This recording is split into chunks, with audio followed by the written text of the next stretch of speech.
Hey, how y'all doing? Toad here. This is going to be part 3 of a 3-part series, and this is just taking a look at the executive orders as they were published by the mainstream media on January 16th. You'll see there's previous videos there you can look at to go 1 through 15, and we're gonna finish it off. This one might run a little long because we're gonna go 16 all the way to the end. All right, so number 16. Clarify the Affordable Care Act does not prohibit doctors from asking their patients about guns in their home. This is a big deal. There was actually a court case, I believe, in Florida over this. If they allow this to occur, it means that gun ownership in and of itself can become a determining factor as it applies to the Affordable Health Care Act. If that doesn't bother you to no end, you know, maybe you really should get a CAT scan or something, because it would be the same thing as if your doctor asking you if you have a picture of a goat in your house. What difference does it make to your health care if a firearm is owned or not? The whole idea of that is insane. It makes no sense whatsoever unless the only reason behind this is, again, for informational gathering reasons. And of course, if you're gathering information under the auspices of the Affordable Health Care Act, perhaps that would be considered a federal agency. And remember the sharings? I think it's video number 1. Take a look at that. Okay, this would be number 17. Release a letter to healthcare providers clarifying that no federal law prohibits them from reporting threats of violence to law enforcement authorities. Now, first of all, keep in mind that healthcare providers is a very wide range of people. That includes mental as well as physical health care. And reporting threats of violence, that is a subjective point. What is a threat of violence? What is it? Is it violence against another person? Is it violence against yourself? An animal? Whatever the case may be. Now, I understand that some people will look at this and go, well, yeah, if you threaten to do something, they should be able to report that. Well, I submit to you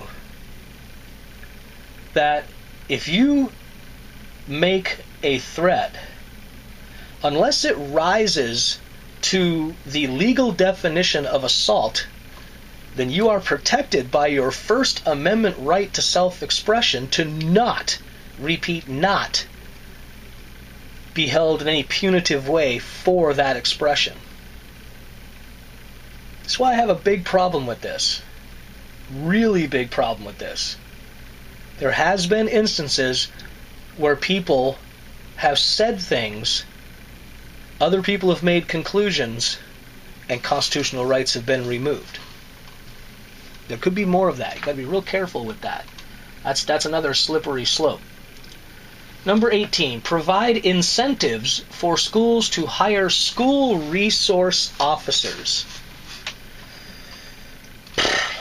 God, I hate politicese. I hate political talk. Okay, provide incentives. What does that mean? We all know that means the almighty Donata, right? Bucks. Incentives. All right.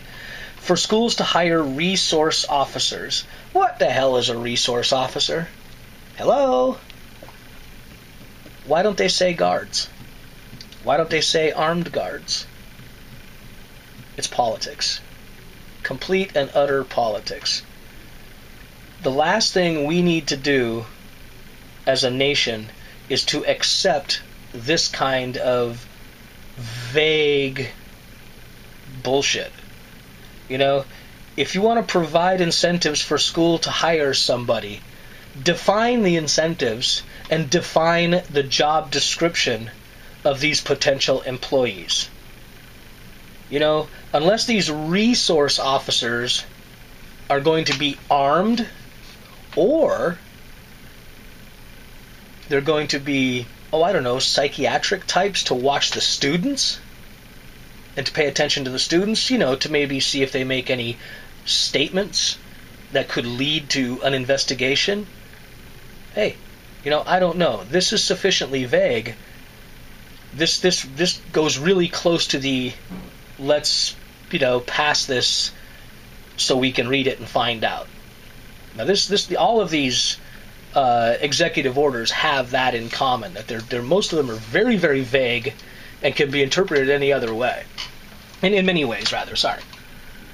Okay, number 19. Develop model emergency response plans for schools, houses of worship, and institutions of higher education.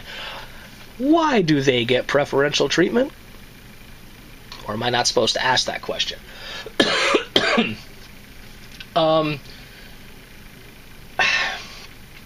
Again, this sounds to me like another jobs program. I'm not a young man, and I remember things like fire drills way back in the 60s, as in the 1960s, thank you. That's not funny. You are required by law in many of these places to already have emergency plans. So most of this stuff is already in place. So why are you developing a model emergency response plan?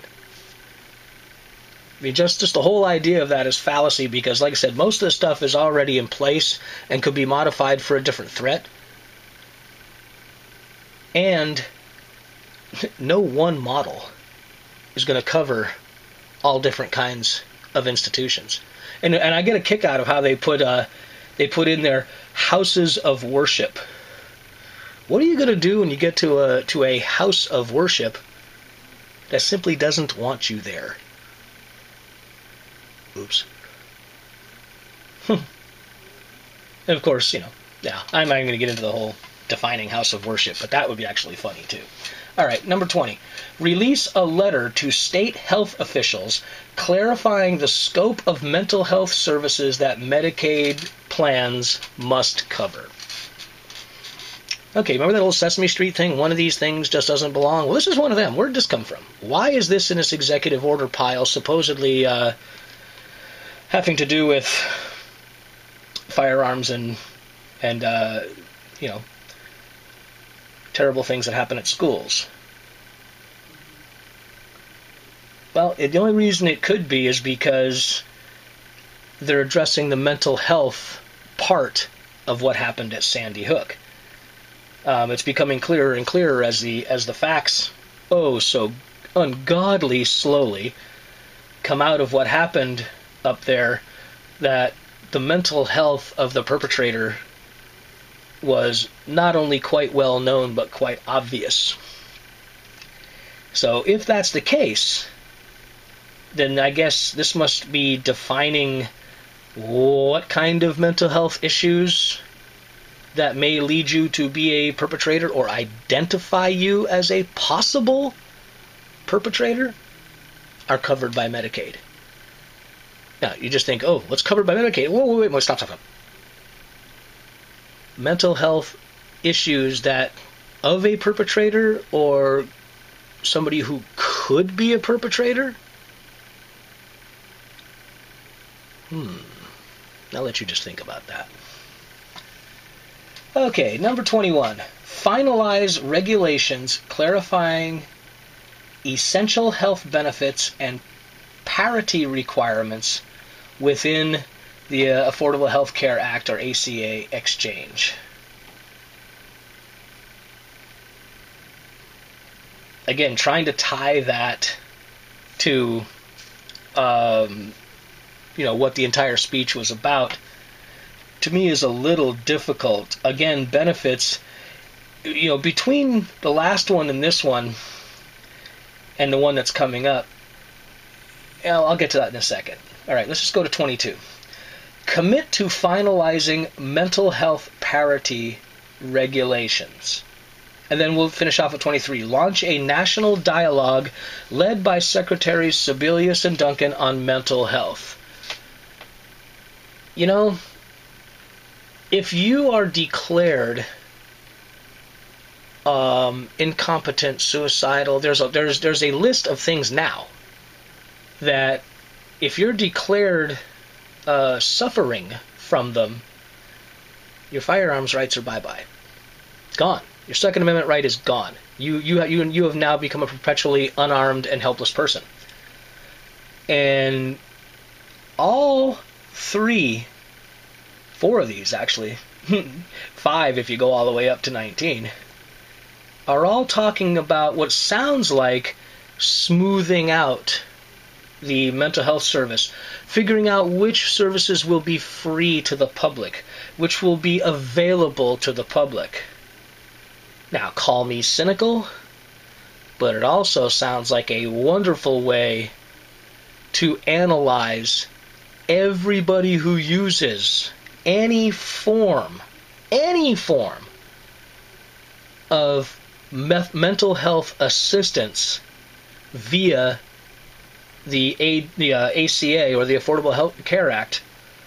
It sounds to me the intention is anybody who avails themselves of any of the mental health services is going to be evaluated from the Sandy Hook point of view. Now, y'all just go ahead and think about that. I'm not gonna bother putting a link down here because the link I have is from a mainstream media thing, and I'm quite sure that the link you'll be able to find the list anywheres. And y'all just think about this stuff. You know, why are they doing it? What is the ultimate goal? And is it really to make a safer, more secure, more harmonious nation? Or is it to identify and target individuals